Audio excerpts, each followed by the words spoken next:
Good evening, I'm Dennis Ward. Welcome to APTN National News. The Federation of Sovereign Indigenous Nations is calling for more to be done after a Public Complaints Commission report into the death of a Prince Albert infant during a Prince Albert police response. A report into the death of 13-month-old Tanner Brass by the Saskatchewan Public Complaints Commission was released this week. It details how two Prince Albert police officers failed in their response to Kyra Frenchman's call for help during a domestic incident on February 10th, 2022. They took her into custody and left baby Tanner with his father, Kai Brass, despite her pleas. Brass is alleged to have killed Tanner and is currently awaiting trial on second-degree murder charges. FSIN and Frenchman's lawyer, Eleanor Sunchild, said it was clear the woman was begging for help. They called for a full coroner's inquest and intervention from the Ministry of Corrections and Public Safety. Police Chief Jonathan Bergen retired yesterday, but the FSIN says that's not good enough, saying the two frontline officers and senior management need to be held accountable. In the future, we ask, and I know the mother, Kyla, here, would say this, we wouldn't want this to happen to any other mother again. We don't want to lose any more children this way. A simple 20-second walk could have saved this child. And former Police Chief Bergen released a lengthy statement Thursday night, saying in part new leadership is needed to implement the Commission's recommendations.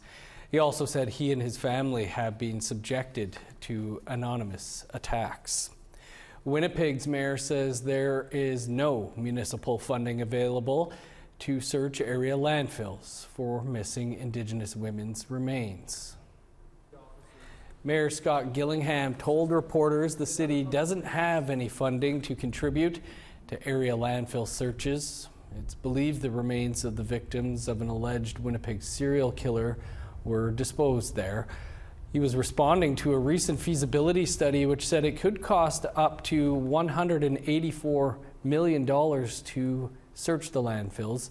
A study ordered after Winnipeg police said in December 2022 that it was not feasible and sparking widespread outrage.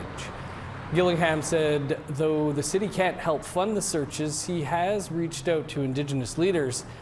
The mayor was speaking at a press conference about federal funding for youth gang prevention program. And we'd like to hear what you think about the mayor of Winnipeg saying there's no funding available. Here's how you can reach out. You can send your emails to news@aptn.ca or leave a comment on our website, aptnnews.ca. You can also find us on Facebook, Twitter, Instagram, YouTube, and TikTok.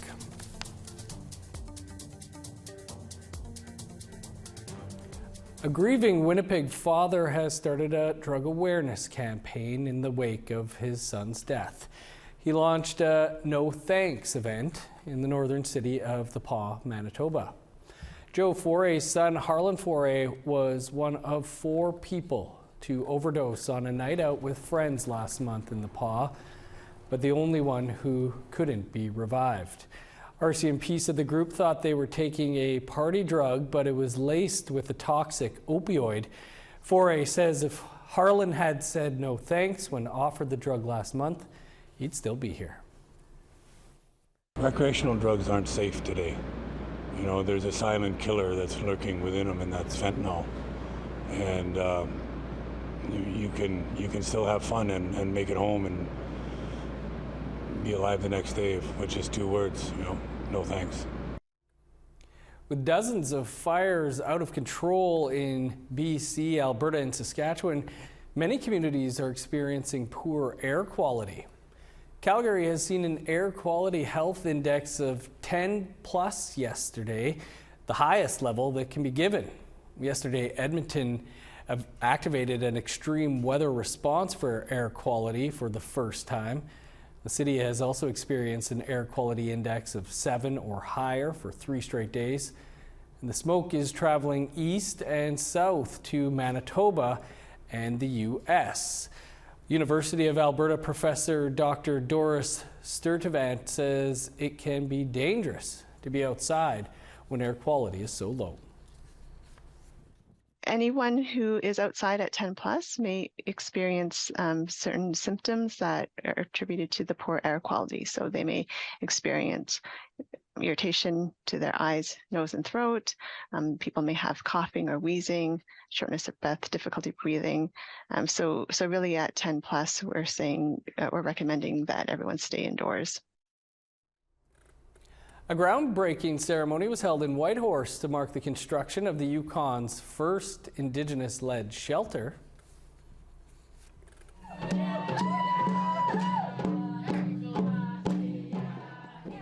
Dozens turned out to mark the construction of the 32-bed Family Preservation Wellness Center. Once constructed, it will provide safe housing to Indigenous women, children, and women who identify as LGBTQ2S+. The project is being led by the Council of Yukon First Nations. Officials say the building will help address critical gaps for women and families fleeing violence, experiencing homelessness, or dealing with mental health and addiction issues.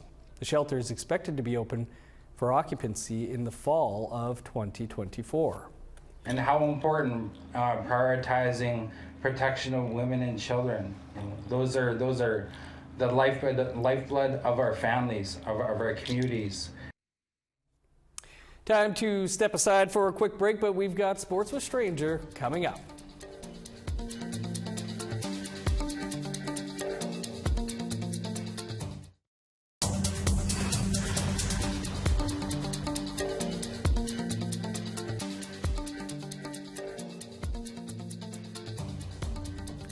Welcome back. With summer just around the corner, hockey season is starting to wrap up, and tournaments and championships are happening all across the country and internationally.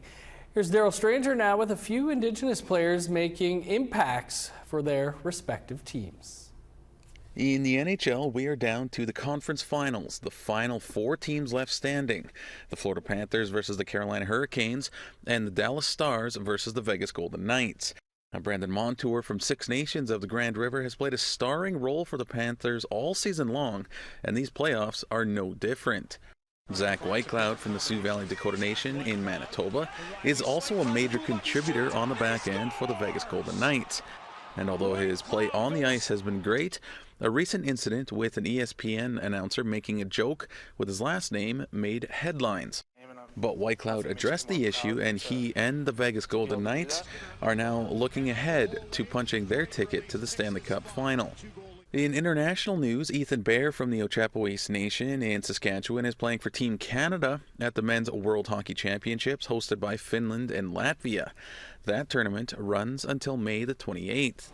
In more local news, the National Aboriginal Hockey Championships just happened here in Winnipeg.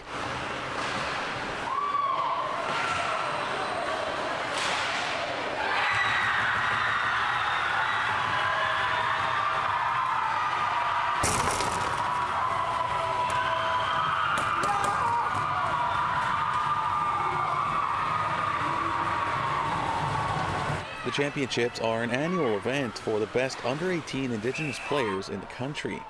It's very important for the kids to represent their province, their hometowns, where they come from, and challenge the rest of the top Indigenous players across the country.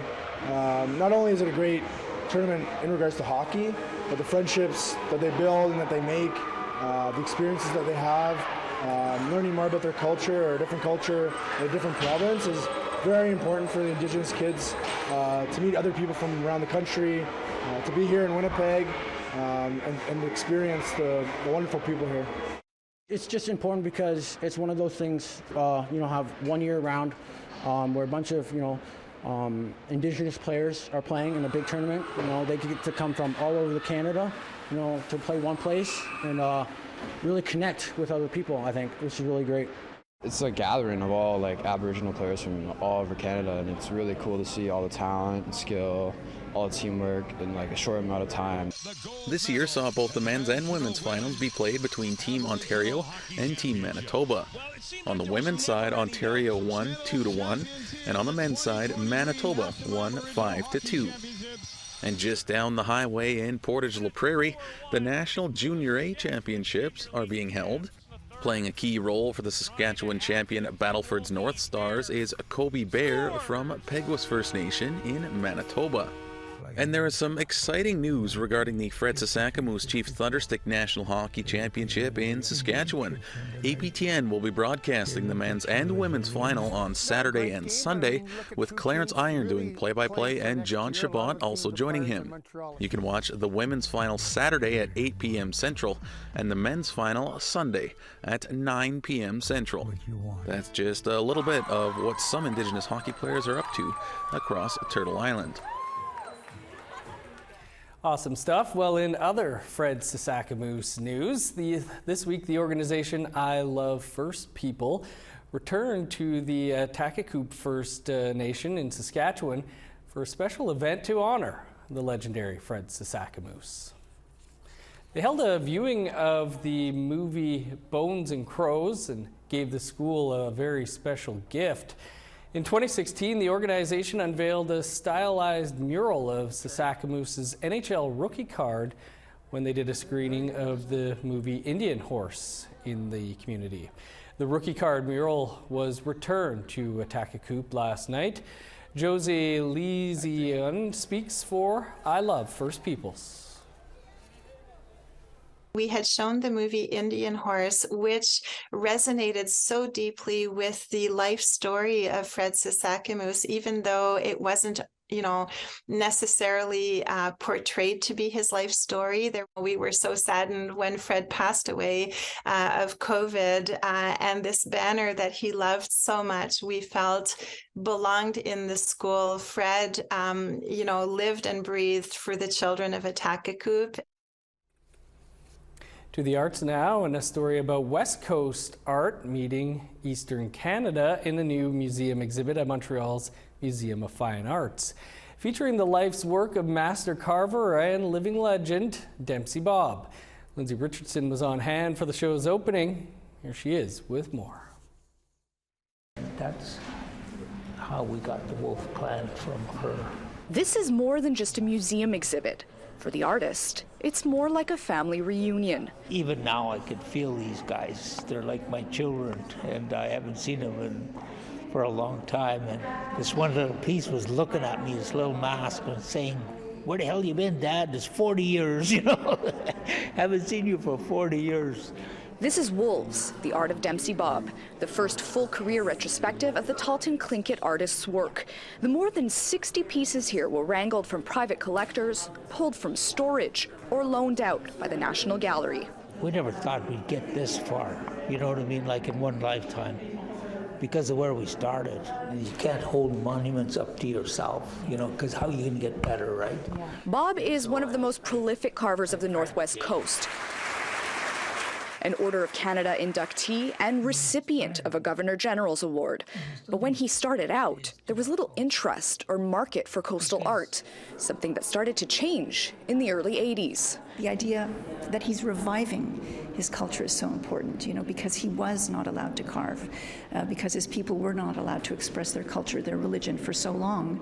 The idea that he can be here in this museum now, and that we're all surrounded by this magical production. It's so meaningful, it's so empowering, it's the way it should be.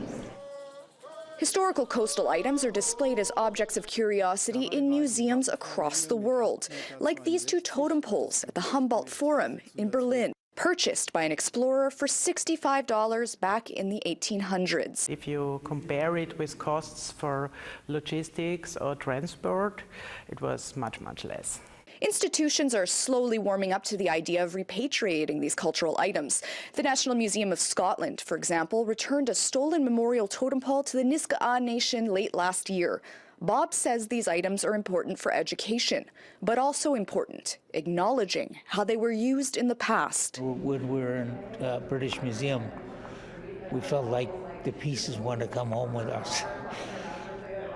And we sang them a song, and it was really powerful because they haven't heard a song for 200 years. No, they were used in dance, the masks, and, you know, with songs, and acted out, and you know what I mean? They weren't just pieces, and they were like part of us, and living pieces. Meantime, to Bob, this show is a celebration of how far Indigenous artists have come. We didn't know how to make tools. We didn't know what kind of wood. We didn't, you know, but we knew the stories. I was lucky I learned the stories. The exhibit runs until September 10th at the Montreal Museum of Fine Arts. Lindsay Richardson, APTN National News, Montreal. Wow, absolutely stunning work there. Time for another break. Coming up, a new episode of APTN Investigates airs tonight right after the news. We'll speak with the reporter of the investigation after the break.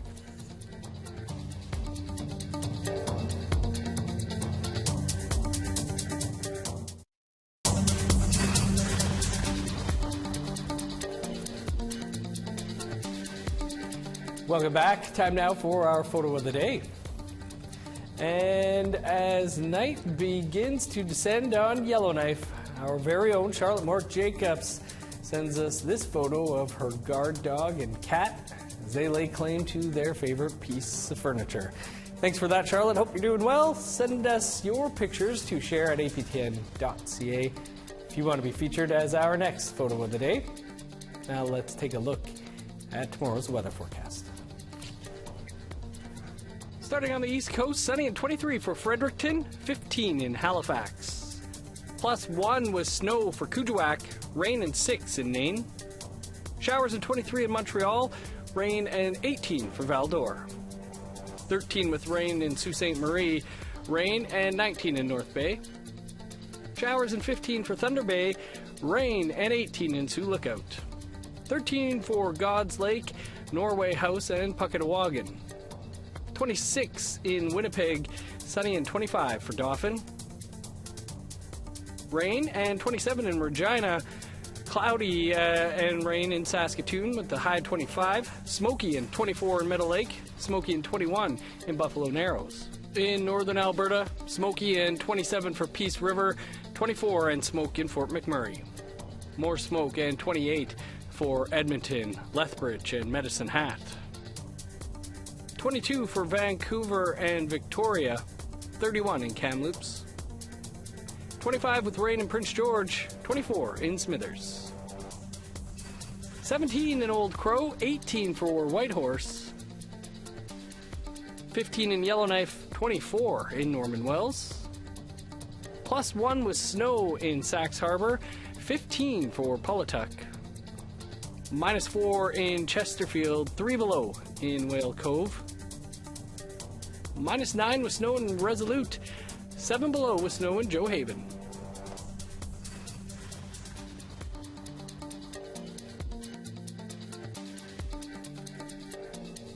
The city of Winnipeg has become the epicenter for missing and murdered Indigenous women and girls in Canada. Tonight on APTN Investigates, journalist Brittany Guillot looks at the impact a recent string of murders is having on the community and examines the ongoing battle by family members to search local landfills for their missing loved ones. With more on that story, Brittany joins us now. Brittany, thanks for being with us. Can you tell us a little bit about your latest story, Voices of the Landfill? Yeah, so Voices of the Landfill, it's a story that I've been working on for the last several months that focuses on the violent uptick that Indigenous women and girls and Two-Spirit people have been facing in the city. So last year, a Winnipeg man was charged with 4 counts of first-degree murder, and several of his alleged victims are believed to be located in the landfills here in Winnipeg. So with this story, I really wanted to follow along the events as they unfolded and really to contextualize some of the data. Yeah. So what did your investigation find? So the investigation found a number of things. The first being that Indigenous women accounted for 65% of all female homicides. So that's a time period from 2018 to 2022. Last year alone, Indigenous women accounted for nearly 20% of all homicides, while making up just 6% of the population. So Indigenous women also accounted for every unsolved female homicide in the last 5 years. So it's a really vast overrepresentation. For sure. How do the affected families here that you speak with move forward? Yeah, so Cambria Harris mentioned to me that the best thing we can do as a society is to work with our own individual circles to keep Indigenous women safe. She also said that it's important to keep pushing for the governments to move forward with the search of the landfills. Well, Brittany, really looking forward to tonight's episode. Appreciate you taking some time to speak with us about it. Thanks, Dennis. And you can watch APTN Investigates Voices of the Landfill in just a few minutes from now, following the APTN National News. Canada's largest powwow kicked off this week in Winnipeg by showing off the power of youth and two spirits. APTN's Trevor Wright has that story. In light of everything else that's happening to our people and to what's happening in the city, this is a coming together of our young people, and I can just feel their spirits. Grand Chief Kathy Merrick of the Assembly of Manitoba Chiefs could barely contain her excitement. We caught up with her at Manitowabi. For Winnipeggers, the festival is lifting spirits.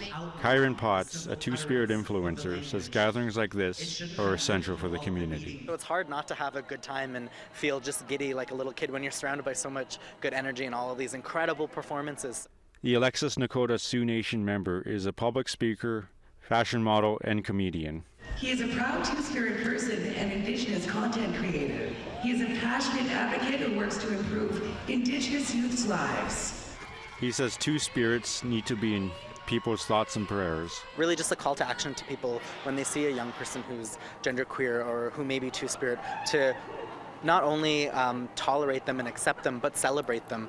This kickoff day is dedicated to youth, and for Potts, it's clear things are getting better for two spirits. You don't need to look any further than around us to see how young these people are and how proud they are still, and how many of them are receiving teachings in ceremony and are coming back into their roots as Indigenous people. Merrick says it's important for youth to gather here. To witness our dances, our ancestors that danced our dances, and our ancestors that did the protocols for a gathering, and the food and everything. So it all comes together to be here for our young people and our people.